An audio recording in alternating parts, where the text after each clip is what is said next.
Hello, everybody. We're going to be talking about the metaverse economy. Wait, oops, sorry, wrong show. Welcome to episode 250. We are in the green room. We're going to do some quick introductions. Our awesome producers, Elle is out today. And of course, we'll be jumping in. So real quick, we're going to go in reverse order. Michael, Fariyal, and Desmond, where are you calling in from? What are you talking about? Michael, go ahead. Hey, hi, Michael Maoz. I'm with Salesforce, where I work in innovation strategies, and here in Connecticut, right on the coast of Long Island Sound. And today we're going to be talking about how you get excellence at scale. All right, excellence at scale. And who's more excellent than Fariyal? Fariyal, tell us, what are you talking about today, and what are we going to be hearing from, and where are you calling from? I'm Fariyal Khanbabi, and I'm the first female CEO of Dialight PLC. We work in the industrial sector, where there's not very many of us in that sector, and I'm talking about female leadership and ESG. Wonderful, thank you. And of course, Desmond, where are you calling in from? What are you talking about? Well, Ray, I'm calling it from the wonderful sunny San Diego, California right now, and where else but to talk about driving on sunshine, as well as energy security and a couple of other things. But driving on sunshine, my favorite subject. Very, very cool. As you can tell, we got a very exciting, jam-packed episode. And more importantly, this is episode 250. And we're going to do the count and start the broadcast. So I'm going to start moving people around. And then, of course, Vala, you can do the introductions. Are you guys ready? So 3, 2, 1. We're going to go. Hello and welcome. Thank you for joining us on DisrupTV. My name is Vala Afshar. I'm the Chief Digital Evangelist at Salesforce and your co-host for the next hour. We welcome you to follow us on Twitter at DisrupTV Show. Send your questions to Ray, myself, and our distinguished guests using hashtag DisrupTV, and we'll do our best to answer them live. It's my pleasure to introduce my co-host, Ray Wong. He's the CEO, founder of Constellation Research. He is the best-selling author of Everybody Wants to Rule the World, Surviving and Thriving in a World of Digital Giants. Ray's a regular television business and technology contributor on Fox Business, Yahoo Finance, CNBC, Wall Street Journal, and Cheddar. He's also a global sought-after keynote speaker, and in my humble opinion, one of the top futures to follow on Twitter at RWANG0. Welcome, Ray Wong, to DisrupTV. Thanks a lot. I'm here with my awesome co-host of 250 episodes, Vala Afshar, the Chief Digital Evangelist for Salesforce. He's also the author of The Pursuit of Social Business Excellence. Executives around the world pay every attention to his tweets, his inspirations, and of course, the innovation that he's sharing. When he's not hosting and he's not keynoting or leading events at Salesforce, you can find him speaking on business TV outlets such as Bloomberg and posting insightful analyses such as the ones from this show at ZDNet.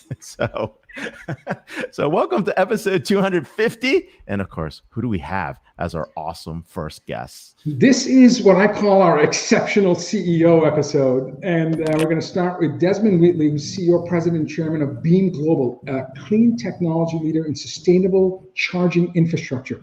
Desmond joined Beam Global in 2010 when it was Envision Solar, serving as company's CEO since 2011 and Chairman of the Board since 2016. Desmond led the successful listing of Beam on NASDAQ on April 2019. Desmond funded and operated 4 profitable startup companies and was previously engaged in M&A activities. The M&A activities included the evaluation of acquisition opportunities. All right, I love that. April 19th. Conducted due diligence and raised commitments of over $500 million in debt and equity. As an innovator, Desmond holds several patents in the clean energy for mobility. Prior to Beam Global, Desmond was founding partner of international consulting practice Christian Hill, and he was the CEO of iAccess FZ, a Dubai-based alternative energy and technology system integration company, and president of ENS, the largest independent security and energy management system integrator in the US. You can follow Desmond and all the incredible work that him and his company are doing on Twitter at Desmond Wheatley, DSMOND WHEATLEY. Welcome, Desmond, to DisrupTV. Goodness, it's great to be here. Thanks very much for having me, Vol. And yeah, I couldn't resist joining. I didn't just list this thing on NASDAQ, but actually got to ring the bell too. Ringing the bell on NASDAQ, now that's something that when you do it with a company that you love, doing something that's as important as I believe what we're doing awesome. Is just a once in a lifetime opportunity. Yes. Unforgettable day, I'm sure. Unforgettable. so awesome, and really congratulations, because that's one of the bucket list items for, I know, a lot of folks on this show as entrepreneurs as they look out into the space. But hey, I want to ask you about EV infrastructure and charging. I live here in the Silicon Valley, definitely hot. I've had an EV since 2012, and it's one of the biggest barriers to entry for EV enablement, right? Not having enough charging stations and charging capacity. So tell us a little bit more about where we are today with EV charging infrastructure and, of course, the capacity. Look, we're going to see a fantastic adoption of electric vehicles over the next couple of decades. There's a lot of government tailwinds driving that. Most European nations have announced outright bans of internal combustion engine vehicles over the next couple of decades, starting in Norway in 2025. Just a couple of years from now, you will not be able to buy gasoline or diesel vehicles. State of California's similar ban in 2035. State of New York's done the same thing, and the state of Washington's in 2030, in fact. But the great thing about this is actually, I don't think government tailwinds is going to be really what drives this. This will be, as all great revolutions are, a consumer-driven revolution. When Americans can start driving in fantastic vehicles like the Ford F-150 Lightning, GM's 1,000 horsepower Hummer, and all the other brilliant vehicles that are coming out electric, I think you're going to see an absolute stampede to electric vehicles, regardless of government tailwinds. The opportunity there is that now, of course, we're going to have to provide them with the infrastructure they need to fuel those vehicles. And as you all know, driving an electric vehicle, you can make it work today, but it's nowhere near as ubiquitous and as reliable and as commonplace, frankly, as consumers will demand. So there's an awful lot of work to be done, and we've devoted the last decade to coming up with products that allow us to rapidly deploy in a highly scalable fashion very exciting technology products which allow people not just to drive on electricity, but to drive on locally stored and locally generated renewable energy, driving on sunshine. It just doesn't get any better. That's amazing. Coming from a guy who's dialing in from San Diego. So I love that, driving on sunshine. So Beam's patented product is the only 100% renewable, transportable, off-grid EV charging infrastructure option on the market. So you have a fantastic innovation and a leader in this space. I've read comments from you in terms of the importance of this revolution. First of all, noting that 70% of the world's greenhouse gas emissions come from transportation and generation of electricity. But you talked about a changing mindset. I recently read, you wrote, charging electric vehicles requires a different mindset. It's not about running on empty. It's about creating a charging network in which drivers feel comfortable plugging in their car wherever they are. You noted that cars spends 95% of the time parked. So this is an ideal time for charging them.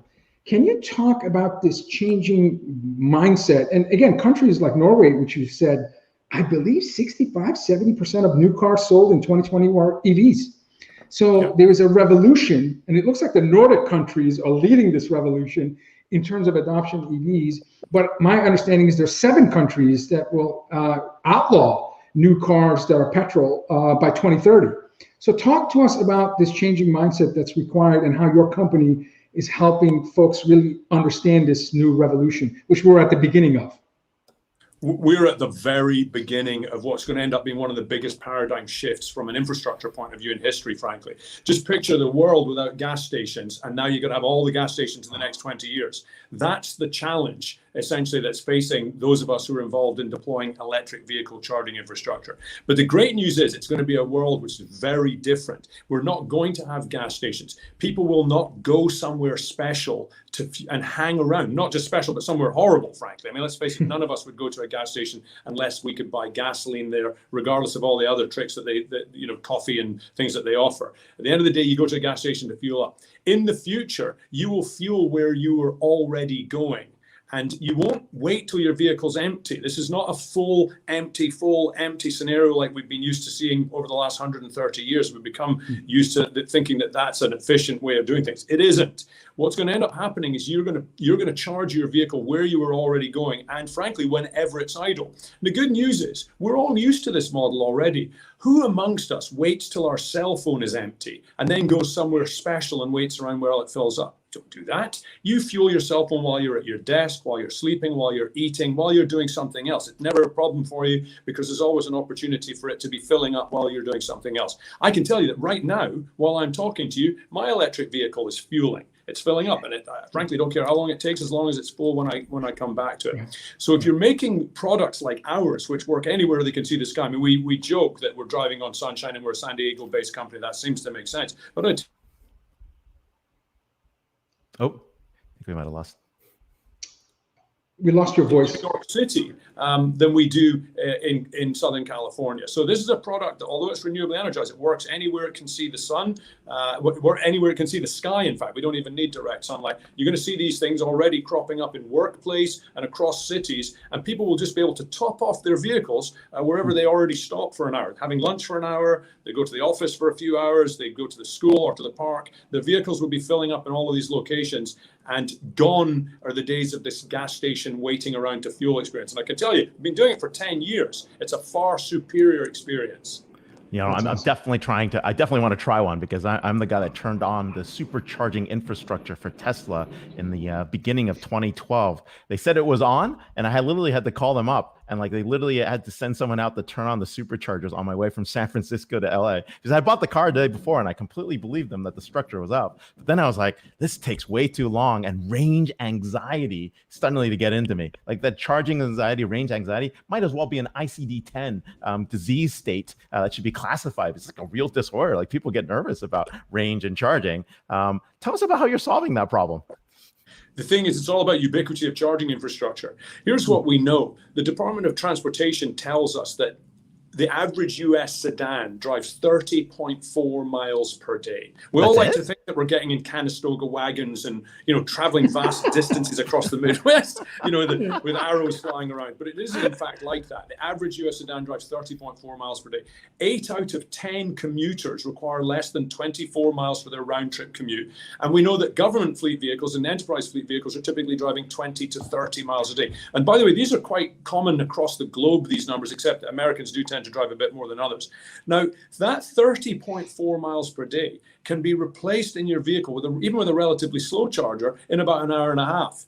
Nice. And so if you're driving 30.4 miles per day, even if you're driving at 15 miles per hour, that means 22 hours of the day that vehicle's idle somewhere. We're going to get you where that vehicle is idle, and we're going to fill it up for you all the time. Now, the only instance where you're going to need something like a gas station experience is actually the one that you just described, which is where you're making a longer trip, San Diego to San Francisco or New York to Boston or something like that. And in that instance, you're going to want to get in and fuel up quickly and then get out. We do that as well. We do what's called DC fast charging. This is much more like a gas station experience. But 95 or more percent of charging in the future will not take place in that manner. It's going to be top-off charging, your vehicle's fueling, sipping, if you like, rather than gulping while you're doing something else. And from a quality of life point of view, this is just a vast improvement, because you're now not making special trips to a location which, as I say, none of us would ever choose to go to a gas station unless we were, you know, buying illicit drugs or gasoline. One or the other. I agree with you. Come on, I still like my truck stops. No, it's only when my son wants Slim Jim snacks. Yeah. I don't want to explore that. I've heard you talk about the single shift that took place to allow technology to exist was battery technology. Yes. Energy density, cost thermal management of battery technology allowed your company to produce EV arc charging systems. Talk to us about your excitement about the fast-paced innovation in the battery space. Take us on a journey 5-10 years from now. What can we expect in terms of the innovation space that's happening on the battery side? Well, this is what's so fantastic about our industry, frankly, which is that it's not just batteries. It's all of our ability to convert renewable sources of power into electricity. Think about the future that we're moving into. We live in an era where today you've got gasoline for motorcycles and cars, diesel for trucks and buses, bunker oil for ships, kerosene for airplanes, different fuel sorts for all these different types of modes of transportation. They are all going to be replaced by electrons in the next couple of decades. This is one of the things that's so fantastic. So we're going to go to an era where we have diverse business models, but the same source of fuel powering all of transportation. The reason that we're so excited about this is because you're quite right. We're seeing advances in battery technology. We're seeing the cost coming down, energy density going up, reliability going up. We're seeing our ability to convert those renewable sources, whether those are sunlight or wind, or into electricity in much more efficient manners. All the while, our costs are coming down, our efficiencies are going up, and at the same time, we're not doing this in an extractive or destructive way at all. This is basically, as I like to say about driving on sunshine, you get to drive emissions-free, environmental impact-free, guilt-free, and the best free of all, in many cases, free. And this is largely driven by these new advances in technology. Just a decade ago, when we first started making our EV ARC product, we simply could not figure out how to get through thermal management, get the energy density that we wanted, especially not in an economic package. But here we are, 10 years later, we've seen fantastic advances, precipitous drops in price, equally precipitous increase in efficiencies and energy density. And that means that our products are just getting better and better, putting more electric miles into vehicles every day. And all the while, it's getting harder and harder to do the old traditional stuff. So this is a great revolution. It's great for the consumer. It's going to be great for the planet. If you care about that, you don't have to. And frankly, from a purely selfish point of view, it's going to be great for our shareholders. I want a follow-up question. I know the Beam products are in about 100 states already. But what was really interesting to me that your products are all rated for hurricane force winds. So when we think about what we've witnessed in the past 12 months, like the grid instability, for example, in Texas, can you talk to us about how your solutions can help provide redundancy and a greater level of stability when we're talking about the grid? You know, we have a strategic petroleum reserve in this country. Which is to ensure that we never run out of diesel or gasoline. This came about during the 70s, during the gas crash. So strategic petroleum reserve. There is no strategic electric reserve. We know this, right? It doesn't require hurricanes. Every time everybody turns up their air conditioning in New York City or in California, we have the utilities turn the power off for a while. In our case over here as well, we have dangers of wildfires caused by this infrastructure, this older infrastructure. So it's very clear that we need other means of delivering the electricity to these vehicles, quite apart from the fact that the grid simply does not have enough capacity to support the electrification, not even by half, in fact. Again, remember, when you get a blackout in New York during August, it's because people are using too much electricity. So the power company has to start turning things off. Once you start adding electrification of transportation into that mix, you're going to only exacerbate that problem. So the idea of having locally stored and locally generated electricity that doesn't require on the centralized grid infrastructure, which has centralized vulnerabilities, is absolutely essential to our stability moving forward. We actually like to think that our products are contributing to the strategic electric reserve for the fuel of the future, which is what electricity is. It is the fuel already of the present, but increasingly in the future. We need to have this resiliency. We need to have distributed infrastructure that is immune to centralized failure. Our products, yes, I mean, flood-proof to 9.5 feet. You can imagine how valuable that was in New York City during Ida.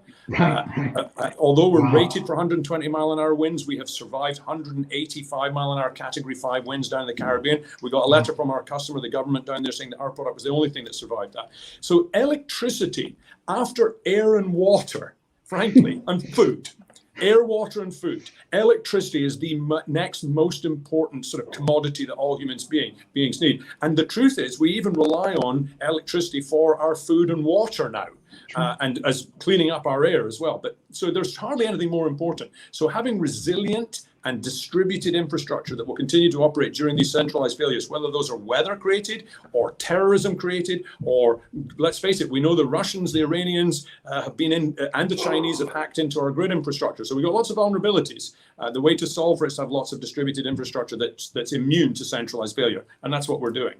You know, it's a great point. And one of the big challenges is that decentralization of generation and distribution, right? The transmission grids and transitions are there.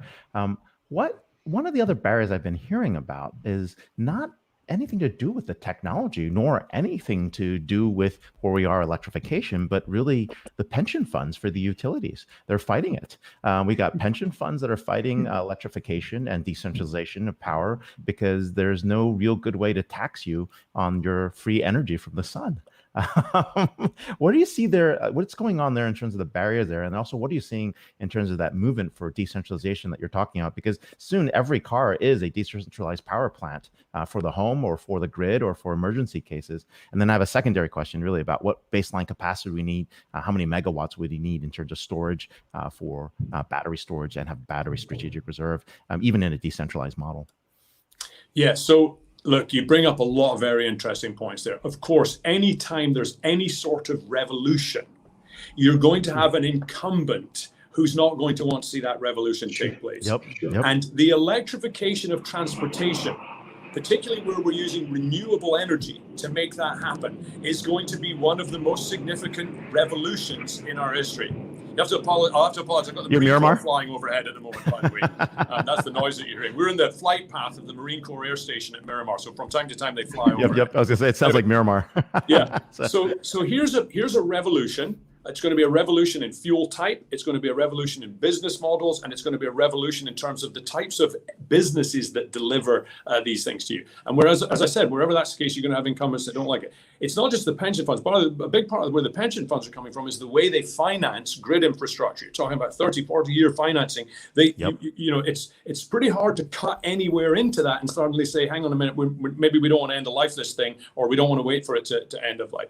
But of course, there are all sorts of other vested interests in there. People who are in the extractive businesses, the polluting businesses, the business as usual businesses, and then frankly, just a lack of imagination on the part of government, leadership, and all of the rest of us, right? It takes a while to adopt these new technologies. So it's going to be a bit of a hump to get over. Now, the good news is this is one of those revolutions where no one's head has to roll. Okay, no one loses here as long as people are willing to move forward with this. We're going to end up in America where we have more reliable fuel, where we have much less expensive fuel, where consumers are running around in vehicles which are more fun to own, less expensive to own, don't require maintenance, and hell of a lot more fun to drive. So basically, this is an everyone wins situation. Yeah. We just have to make sure that those people who are entrenched and involved in the existing infrastructure find a way to benefit from the new things. And you can see it happening.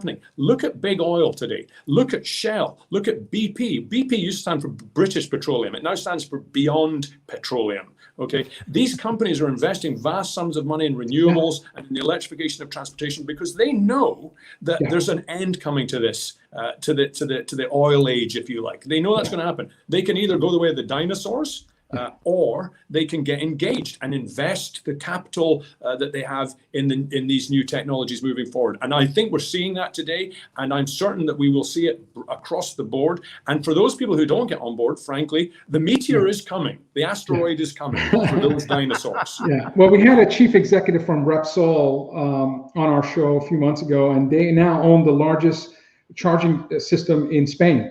So the largest energy producer who's really shifting their investment thesis towards renewables in a very aggressive way. So you're absolutely right. We should probably connect you to her as part of the DisrupTV alumni. That'd be great. So we'll do that. But here we're here with Desmond Wheatley, CEO of Beam Global. You can follow him at Twitter at Desmond Wheatley, Wheatley. Thank you so much for being on the show today. So see you in the green room. Thank you, Desmond. Great pleasure. Thanks for having me. Thanks everybody for paying attention. Terrific. An awesome example of a passionate CEO putting a dent in the universe, as Steve Jobs used to say. Speaking of an incredible CEO, our next guest is Fariyal Khanbabi, CEO of Dialight. Fariyal is also chairman of the Dialight Foundation. Dialight is a world leader in LED industrial lighting technology with millions of LED fixtures installed worldwide. Prior to Dialight, Fariyal occupied the position of Chief Financial Officer for Blue Ocean Group and Chief Financial Officer of Britannia Bulk Holdings. Fariyal, congratulations, is the 2020 winner of Silver Stevie Award in Woman of the Year in the manufacturing category. This is an incredibly prestigious award. You can follow Dialight on Twitter at DIALIGHT. Welcome, Fariyal, to DisrupTV. Thank you very much for having me. Welcome. We're excited to have you here. As you can tell, we've been talking a lot about where the future is headed, and where anything from energy and ESGs are out there. What are the major shifts you're seeing currently in the industrial sector, especially after COVID-19 and recent social and economic challenges that have been in play? Well, I think the one thing that COVID-19 has taught us is it's very difficult to make any predictions about the future. I mean, so many communities and companies had well-laid, well-crafted plans, and they weren't agile enough to accommodate how much the conditions changed. And one of the trickiest things that I see is how are we going to identify a new set of priorities? I mean, throughout this crisis, we coped with the ever-shifting situation, but there are many other urgent issues that as CEOs, as companies need to be at the forefront of, and that includes sustainability, digitalization, and the competition for talent that we're seeing. Our customers across every industry are placing such a higher value on sustainability of products based on their carbon footprint and their ability to recycle those products. This is spurred on by the whole renewable energy, as we've just heard with your previous speaker, and the whole decarbonization of transport. And there will continue to be an increased demand for more sustainable materials, and COVID-19 has really accelerated this point. The pandemic focused everyone on health and safety first, and it also focused us very much on remote. I mean, who would have thought 2 years ago that we would have spent 2 years virtually housebound? So the whole remote and digital sales channel is a trend that we just are continuing to see grow, and organizations have to be able to adjust to that. One of the biggest issues we are facing as many companies is the whole supply chain disruption and the shortages. And we have an obligation to ensure that our supply chains are ethically sourced. They have fair labor practices, and that's going to lead to much more creative partnerships. And I also believe digitalization of core business processes is going to be key in the industrial sector. That's an incredible set of priorities that, as a CEO, it's that you have to champion and see through. And of course, one of the very strong focus areas for you and Dialight and the company is your commitment to diversity. In fact, Dialight is the only gender-balanced board, has the only gender-balanced board on the London Stock Exchange, which is an incredible achievement. Can you talk about the importance of equality for Dialight and how that will shape the sector and our future? Yeah, absolutely. I mean, we're seeing more women slowly rising up the ranks, but there is still a massive gap in the number of women that hold top level positions. I mean, I still go to many events, where you're, one of 3 or 4 women in a room of 200-300 men. Oh my God. So it is changing, but it's changing very slowly. But I think, one of the things COVID's done is, if you look at remote working, I mean, that's really the new normal, and it's changing the way we work with our teams, how the managers keep their employees productive and happy. And at the same time, we're adopting new attitudes to work-life balance and gender representation in the workplace. And how best do we empower that next generation of leaders? And these changes bring huge opportunities for the way we all work. And female business leaders are taking the reins. Employees develop new needs as they move from a physical office to a remote working place. And, we've all had to adapt. And female managers, especially in Dialight, have really stepped up to give their teams the support necessary to thrive in this transition. And as female leaders, we tend to be pretty empathetic, giving our, there's no one size that fits all. And our female leaders have been great at going above and beyond, of making our employees feel that they're not just part of the whole rat race. And, we live in a world that celebrates self-belief, but it's much more important, and at least it's one of our core values, to have self-awareness. And often there's a conflict between the two. And I think women are much more critical of themselves. I remember a conversation with my chairman, and he goes, I'm going to tell you all the things you did great, but you're only going to remember the one thing I think you need to work on. And so we over prepare, and that's a good thing because it increases your confidence and increases your performance. And we're not very good at taking the glory. So humility is a really important trait, and that inspires your workforce to follow you. And overall, it's not about being male or female, it's about diversity. And companies need that to succeed. The best gender equality intervention is to focus on the equality of talent and potential. And that only happens when we have gender equal leadership to enable men to learn different leadership approaches from women, as much as women have been told to learn leadership approaches from men. It's a very exciting time to be a female executive, and changing the norms bring new challenges to the global business world. I love that. Such sage advice. That was terrific. Absolutely. Yeah, no, I agree. And one of the things that we're spending a lot of time on, we're launching a big idea report on ESGs next week, right? When we think about the ESG initiatives, we break up the environmental, social, governance, anything from affordable and clean energy, which you definitely are part of that, and the decarbonization movement, and then thinking about the social aspects from consumer protections to diversity, equality, making sure that you've got human rights in your sourcing practices, and of course, areas around governance, around, even talking about chief sustainability officers in that mix. What's on your list? What are you championing in terms of ESGs that support the 17 SDGs that United Nations have been talking about for quite some time? Well, COVID has just caused an unprecedented level of disruption in the ecosystem. I mean, the situation has been unpredictable. It's impacted every industry, every geography, every operating model. And then you compound this by complex supply chain and the global travel restrictions. It's a time of real uncertainty.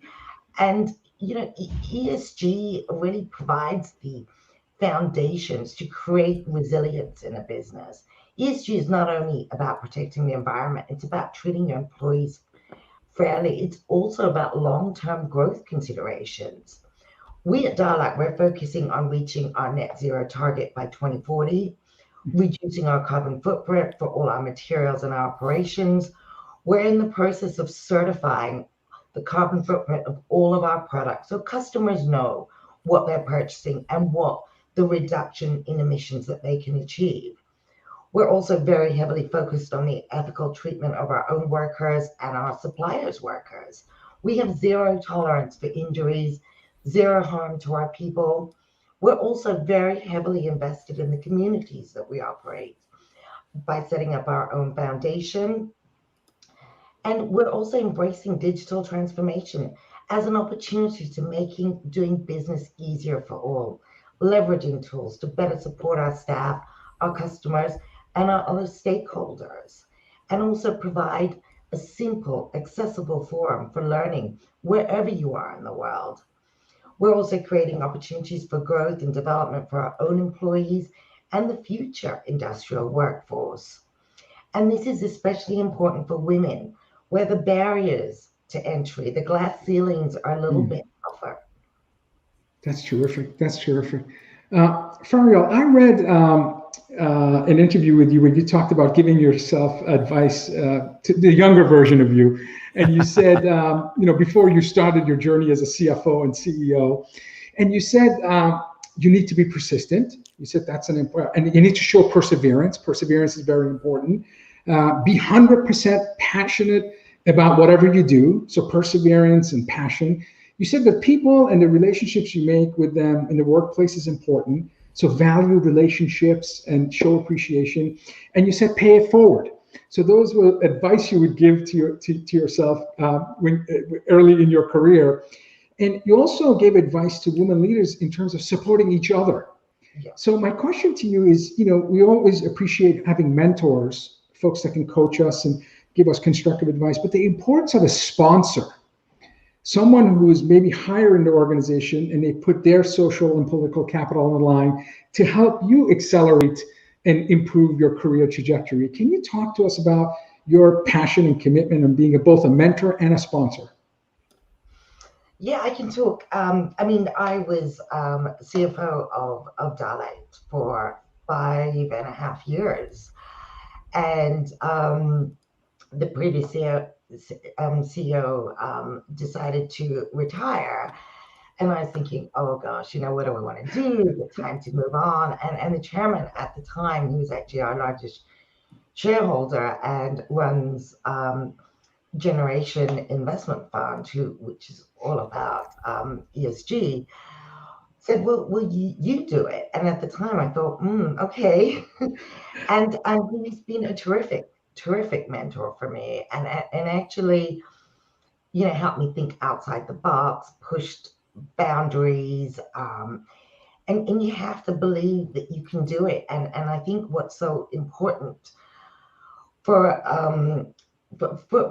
not only the female but the male employees we have, that they see, first of all, a female can lead an industrial company, and an ethnic female as that. So there is no glass ceiling. I mean, you work hard and you do, and you build a culture within a company.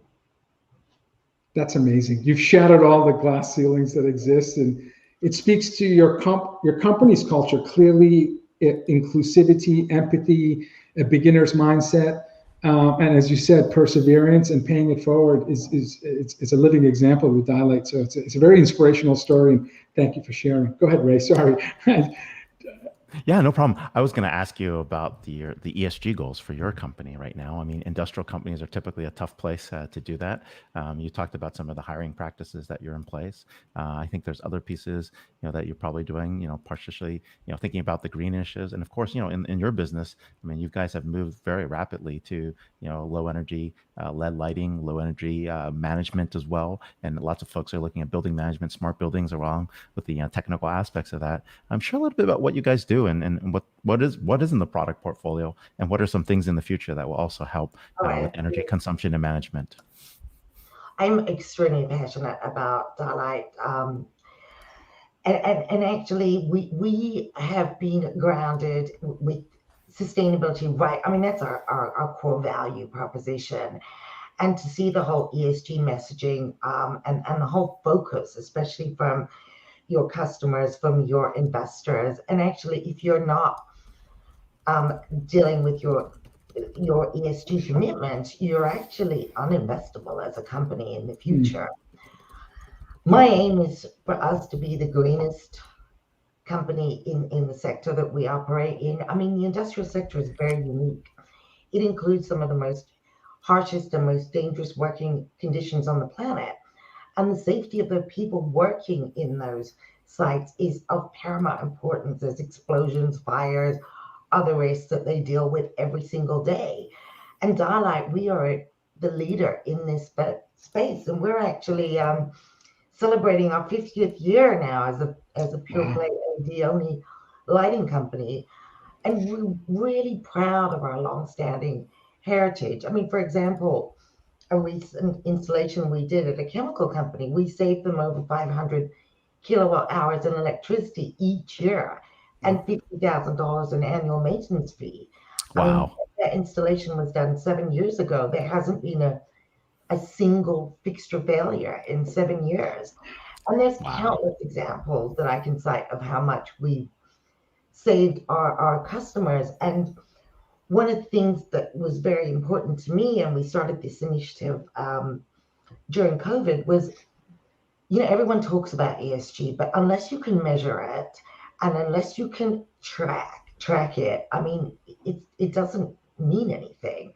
So we're certifying all of our products from an external agency. We will have the most energy efficient high bay fixture, which will launch in a couple of weeks' time, and just being able to get that message out. And this is an easy way for customers to hit their ESG and reduce their carbon emissions, is to change their lighting. That's amazing. That's amazing. My final question is, more focused on the spirit of generosity at Dialight, in terms of supporting the community in the last, certainly the last 18 months, which we're all struggling due to the pandemic, of course. Can you talk about the Dialight Foundation and some of the projects that the foundation has taken on to really address the needs of the community in the past year and a half? Absolutely. I mean, this is something really, really dear to my heart. I mean, I believe that if you're a proactive modern business with a heart, then you have an obligation to give back to society. We know many of our employees expect our business to be putting back into society. So a structured way of doing that was to have our own foundation. We saw firsthand the impact of COVID, especially in Mexico, where our largest workforce resides. And we set up the foundation to help the community with a focus on children and women's causes. We raised about $60,000 to a GoFundMe, and that went to support 3 orphanages in Ensenada and Tijuana. We made donations of furniture, basic supplies. We also provided backpacks and filled them full of school supplies for 2 elementary schools in North Carolina, where we have another facility. And just recently, we partnered with the Women's Earth Alliance, and we provided a major donation to help aid the COVID climate and migrant crisis in Tijuana, which in the past couple of months alone has helped provide food, information to thousands of asylum seekers, and provided shelter and legal services. Wow. And this is just part of being invested in the communities which you reside in, which is just so important. That's amazing. Yeah. Well done. Yeah, as everyone says, it's about putting purpose to profits, and no margin, no mission. So all very, very, very important things. We're here with Fariyal Khanbabi, the CEO at Dialight, a pioneer, a women leader, and more importantly, someone who's caring for the environment in the industrial sector. Thank you so much for being here. You can follow the company at DIALIGHT. Thank you for being here. Happy Friday. Thank you for having me. Thank you so much. Incredible. Another incredible CEO, just doing fantastic work. All right, it's our privilege to have this is our cleanup hitter spot where a guest comes in and hits a grand slam. For our no pressure. For our 250th episode. That's right. Cleanup hitter no pressure at all. 250. No It's our privilege to have Michael Maoz, Senior Vice President of Innovation and Strategy at Salesforce. Michael is one of the world's foremost CRM, customer experience, customer engagement management experts. Michael was one of the first creators of CRM space and a member of the first global CRM software company. Michael joined Salesforce from Gartner, where he was founder of the CRM practice and held positions as a Research Vice President, Distinguished Analyst, and a Gartner Fellow. You can follow Michael on Twitter at MIMAOZ. Welcome back, Michael, to DisrupTV. Hey guys, how are you? Great to have you. Hey, we're so excited to have you. It's been quite some time. It's been some time. It was pre-masks. I think there's before pandemic, and now there's amidst endemic. It's an endemic now. You're a busy guy. We've been trying to get you on the show for some time, so we're happy you're here. I'm glad we're able, and especially right before Dreamforce, where we're just going through the last minute. Every 2 minutes, it changes just a little bit. We want to get that just right. But really excited. And I guess if I'm going to clean up on Cal Ripken, I'm not really hitting. You'll be fine. You'll be fine. I love that Cal Ripken. You'll be fine. Yes. But marathon man. Yeah. But you've been talking about excellence, right? And it's not just normal excellence. You've been talking about having excellence at scale, right? So pervasive brand excellence at scale has been something you're talking about. Share us a little bit about this. What are some of the ingredients? Where do you want to head with this? Why is it so important now? Yeah, and what you've been seeing, how long has it been going on, this whole CRM thing, right? We've been talking about this. I don't know. We were at the beginning of this. You tell me. Day one. Right? Yeah.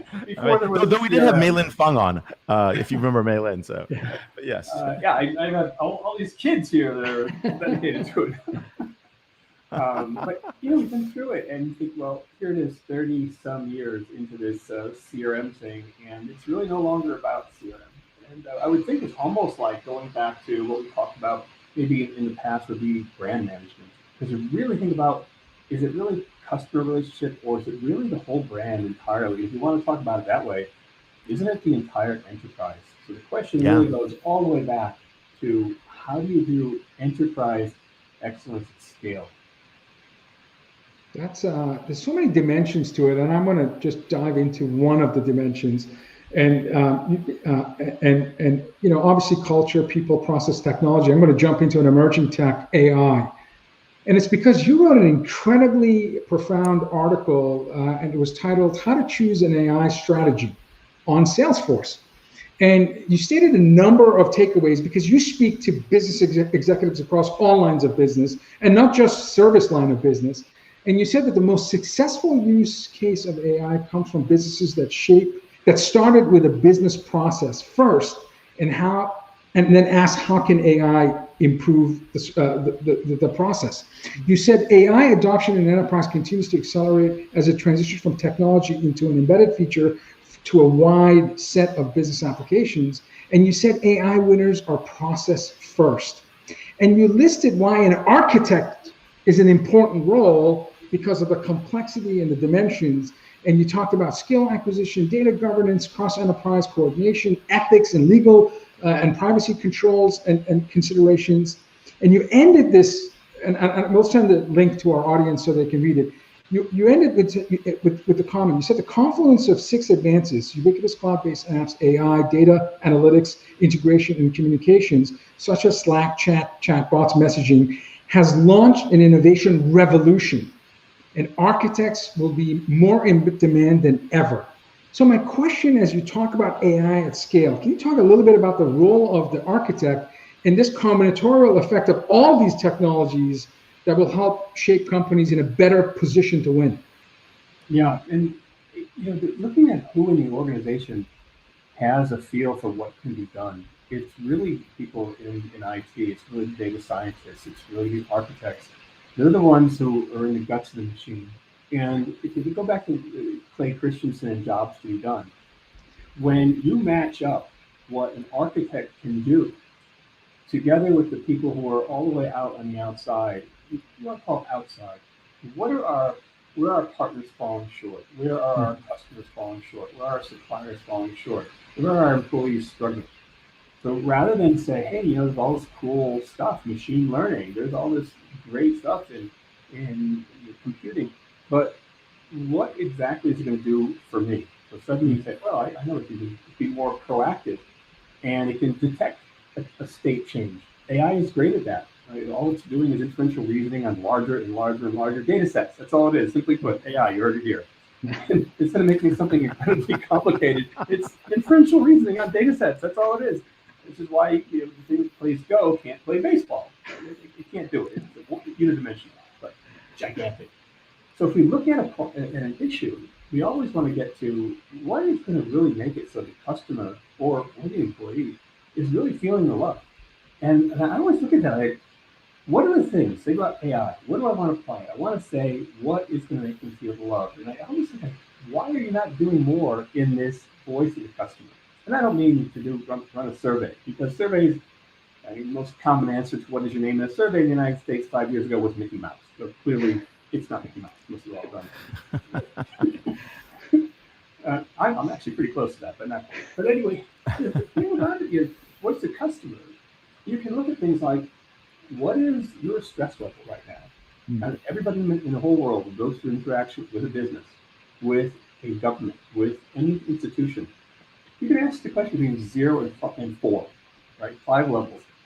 1, postal. I feel postal, and I'm glad I took my meds today. Over to I'm in nirvana. It's a beautiful thing that you can have billions of interactions and still instantaneously figure out A/B testing. This is what went wrong, and send it back. You can say, are you satisfied? From 0 to 4. And 1 is, I want a divorce. The second is, you had me at hello. Right? It's very simple. And then you say, well, what define that and personalize? The first one is calling prisoner 24601. Jean Valjean, step forward. I didn't know it was Jean Valjean. Over to, wow, it was kind of creepy, but in a nice way. I liked it. You can measure these things. And finally, did you land this process on my channel? All right, so I had 2 parents, many of us do. One is almost 90, and he does not have a mobile phone. He's like, if they want to find me, they'll knock on the door. And then I have a mom who is also kind of old, younger than him, and she's like doing screen grabs from her FaceTimes and posting them on TikTok. I'm like, what the hell? Wow. You can't do that. You're like 84 years old. But when you get to all of that, AI can say, hey, that person, it's not a demographic issue. She's in a certain psychographic, living right next to the same education, living in the same household, with the same income, is this cat over here. And yet they're different. So I can start to personalize interactions. I can create a sense of trust, of closeness, of personalization using AI. So the architects, they understand how you do this. So you get people in marketing and sales and service, e-commerce, they all have definitely the Persian tale of the blind man feeling the elephant. Right? They all have their sense. This is a trunk. This is a hide. These are the ears.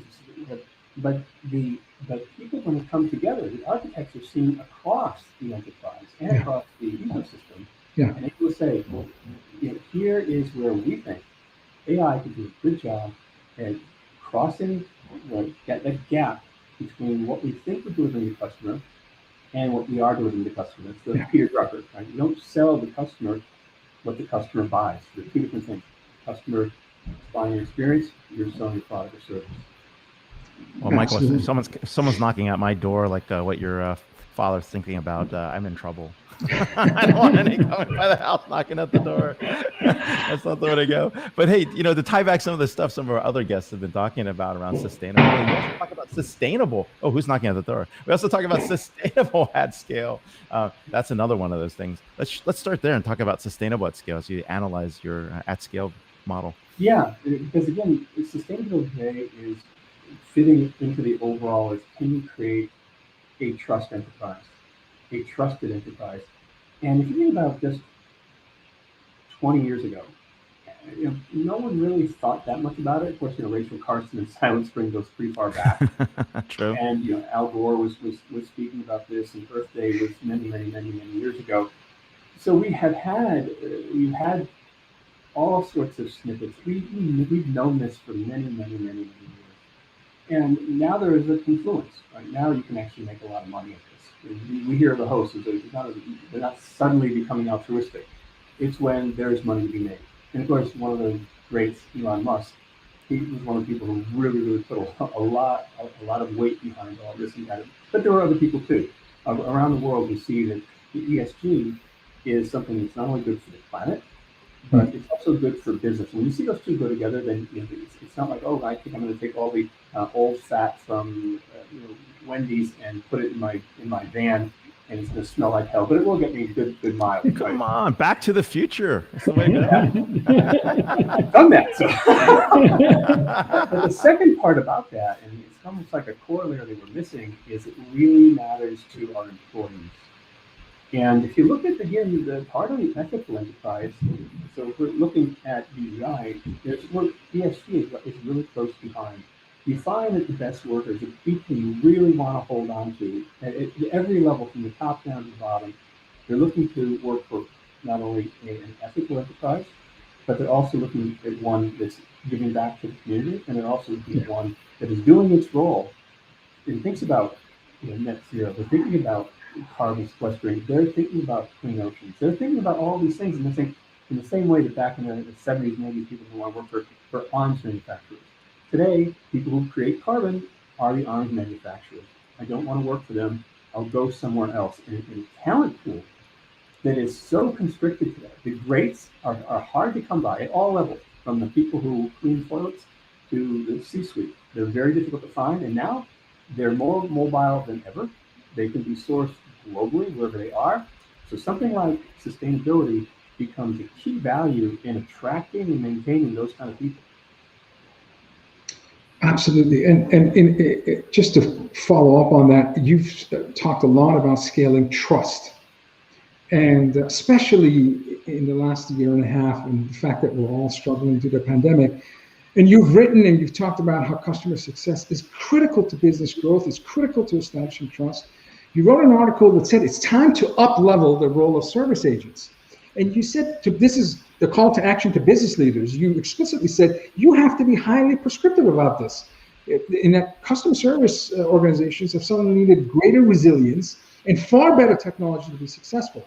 You talked about the importance and the potential impact with security breaches and uptime and bandwidth. You talked about agents having greater autonomy in terms of their work hours. You talked about the use of multiple channels and flexibility that's needed in order to, again, engage with customers where the conversation is taking place. You ultimately said even managers need to have better real-time analysis of customer service resource demands, media channels, time of day, factoring, seasonal fluctuations, so on and so forth. So your call to action was that heads of customer service need to champion, educate, inspire other line of business leaders to understand that customer-facing functions in a business play a vital role in terms of scaling trust. Can you talk about, have you observed, because again, you're guiding CEOs and CROs and C-suite on a daily basis, have you observed that there's a greater sense of urgency for business leaders to really ensure that they're building and continuing to improve their service capabilities in order to scale trust? Yeah, absolutely. And I think one of the things you're seeing is that there's already a notion beginning to percolate up that customer service is not a department. This notion that you go to customer service is so outmoded. Everyone is a customer service person. Everyone is responsible for customer excellence in the same way that everyone is responsible for the success of the enterprise. So if I look at it and I think, well, if you're in an enterprise, like I am not my brother or my sister's keeper. Well, you are. Sorry, but you are. And especially during a pandemic, especially when that person may have issues in their home life. They might not have the same abilities to have business as usual, business continuity. They might be a single mom or dad or whatever they might be, someone unemployed, someone compromised. So we've learned that, in fact, you are responsible, you are your native speaker. And the second, you have to be responsible for every action you take. And the third, we really understood is you really need to be passionate. You heard the other folks who are on this program today, like yourself, incredibly passionate. You can feel the passion coming out of your voice. Right? You might say, well, CEOs, of course, they've got a vested interest in passion. But it's not just that. They actually feel it. And if my own CEO, Mark Benioff, he gets on stage, and you feel it. Because off stage, he's doing the same thing. He's cleaning the oceans here, and he's helping a community. He tells people in Texas, employees, you want to move from Texas? Come to me. We'll get you out of Texas. So this idea of bringing passion, watching out for others, and being accountable to yourself is all fitting in with you. Also, that's because customer service is not that department over there when something goes wrong. Because first of all, if something goes wrong, then already we failed. It didn't go wrong because the customer service agent did it. The customer agent, whether he, she, or they does well or does not do well, it's usually very downstream from a product person who did it wrong, or a billing person who did it wrong, or an engineer who got it wrong, or a CEO who had a half-wit strategy. It's not that, so it needs to be solved often where the problem stood. And that could be in marketing, it could be in product, it could be in a retail, it could be in a partner, it could be in an online. You have the little Kafka bit that detected there was an outage and you couldn't do the proactive message to the customer. And that brings us back to architects and AI.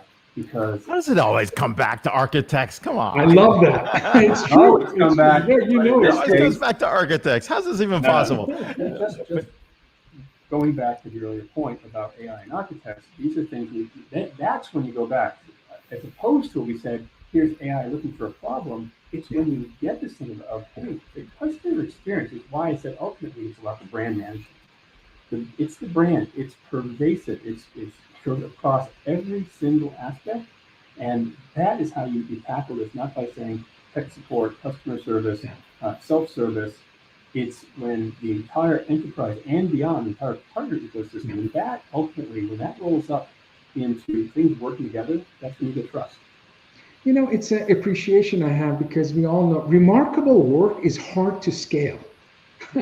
by name, it's just you know, unfortunately, it's time tested truth. So, in all these dimensions of scaling towards consistent excellence, from ethics to trust to talent to process to leadership to culture, it's and you know, as you mentioned, our first two guests, you clearly saw two passionate CEOs who, as you said, Michael, so correctly, they feel a sense of responsibility, which the way they answer and the way there's a sense of accountability and passion and perseverance that's common to all remarkable CEOs or CXOs, recognizing it's hard to scale remarkable work. You really, you have to constantly challenge yourself and push yourself. So it's a really important topic. And thank you for all the writing that you're doing in terms of opening, sharing your learnings with us. The AI article and uplifting service organizations are really incredible reads. And again, we'll share that link with our audience. Thank you very much. Yeah, and I want to talk about, this is amazing because when we think about brands, we don't often think about these components and ingredients that you talk about. It is really a reflection of the organization, just as much as you could have a personal brand, that impact at the corporate level is huge. To that point, Ray, we get to another time, but to ask us that, one is in the last 10 or 12 years, the organization is largely untested. We've had digitization, had a pandemic, but then we've had money falling from the sky. So we've been 12 or 13 years, and really very few of our leaders have known anything but a rising tide. And it's really going to come down to when you have a sinking tide. It is true. We've never had that happen. They haven't been challenged. Economies haven't been challenged like this before. So we've actually, actually seeing a different kind of approach. We're here with Michael Maoz, Senior Vice President, Innovation Strategy at Salesforce. You can follow him on Twitter at MIMAOZ. Definitely a great follow on Twitter. So take care. Grand slam, Michael. Grand slam. Thank you. Happy Friday. You're terrific. Wow. 250. 250, and I got to tell you. How many guests is that? 765 guests. I knew you were keeping count. 765. Yeah. I update my preparation document every week with the counter. And we're getting close to 800, so that's a milestone I want us to keep an eye on. We definitely should celebrate our 1,000th unique guest. That will be crazy. Yeah, that would be amazing. And two incredible CEOs and a pioneer in the customer relationship management. Literally one of the first people to build a CRM solution and talk about systematic scaling and building process around customer experience and customer engagement management. Ray, closing thoughts before we talk about next week's episode. It was an incredible three guests. 250 episodes in, I think what we've learned is that we've got there's so many great people within the network. Yeah. And I'm hoping at some point in time we'll be able to expand this network out, really build a bigger community of folks who really appreciate early adopters, innovators, people think outside the box, different points of view, and I think that's what we've built here. And I really want to thank our audience. It really is. We get great suggestions on guests, we get great suggestions of who to talk with, and of course, more importantly, your sharing of that information and insights is really valuable to us. What about you, Vala? Yeah, it's my favorite hour of the week because I'm a student for an hour. I go back and watch the shows. I often write about the shows and my takeaways. So, and it's sometimes the second or third time I watch a show when I realize, my goodness, this was a gold nugget. This sentence really means a lot, because as we're doing the show, we're thinking about the next question. We're trying to absorb the answers. And so I find myself watching the show more than once. And I've had so many aha moments. It's really the largest community college that I know of, the 765 guests that have come and shared their wisdom with us. And speaking of sharing wisdom, next week is episode 251. We have Jacques Attali, writer, futurologist, and president of the Positive Planet Foundation, as our first guest. We have Peter Hyde, president of Meta Strategy, host of Tech Innovation podcast, columnist at Forbes, author and keynote speaker. Wow. And we have Asha Aravandakshan, vice president of customer delight and operations at Sprinkler. So again, 3 extraordinary guests next week. Ray, your conference is coming up. Any thoughts about Constellation Connect 2021 that our audience can learn? Yeah, Connected Enterprise 2021, Half Moon Bay at the Ritz. We're going to have a limited audience, but we'll still have about 250 people. We're doing call downs right now with our clients to see who's coming. We've got 400 people interested and 180 slots. So if people are coming, we're going to have it's going to first come, first serve, and invite. If you haven't registered yet, please do so. But yeah, we're really looking forward to hosting everybody there, and safety protocols, but more importantly, getting people together to talk, share, and of course, have a fun conversations across the board. So yeah, have fun at Dreamforce next week, right? I will. And we got Dreamforce. That was my point to you. We've got Dreamforce coming up. It's partially virtual, partially in person. People have watch parties going on as well. So it'll be very exciting. So I'm attending a watch party at Fenway. It's funny with the baseball analogies, but on the 21st, I will be joined with, I think maybe close to 100 at the rooftop garden at Fenway Park. So look out on, Twitter exchange, and I have a few assignments. Hopefully will be live cast on that day as well. So well, welcome everybody. Episode 250. Thank you for following us. If it's Friday, it's DisrupTV every 11 a.m. Pacific, 2 p.m. Eastern. And so happy to have you guys on the show. Let us know your suggestions, let us know your comments, and please follow us at DisrupTV Show. Thanks a lot. Take care. Bye, everyone.